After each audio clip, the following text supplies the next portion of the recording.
আল্লাহুম্মা হাওয়ালাইনা ওয়ালা আলাইনা, হে আল্লাহ আমাদের চারিদিকে দেন, মদিনাতে আর বৃষ্টির দরকার নাই। চিল্লায় পড়েন সুবহানাল্লাহ।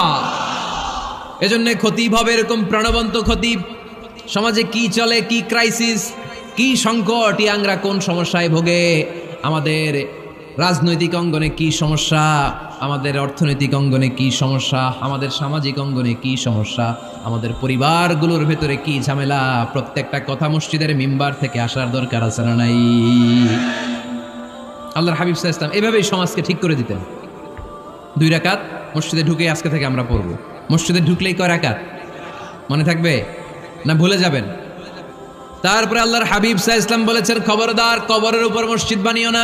কবরস্থান একদিকে, মসজিদ আরেক দিকে। কিন্তু বাংলাদেশে মসজিদের সাথে কবর মিলানো আছে না নাই? ছোট্ট একটা মসজিদ, কিন্তু এত বড় বাবার কবর আছে না নাই? এগুলো করবেন না আপনি। আগে হবে মসজিদ।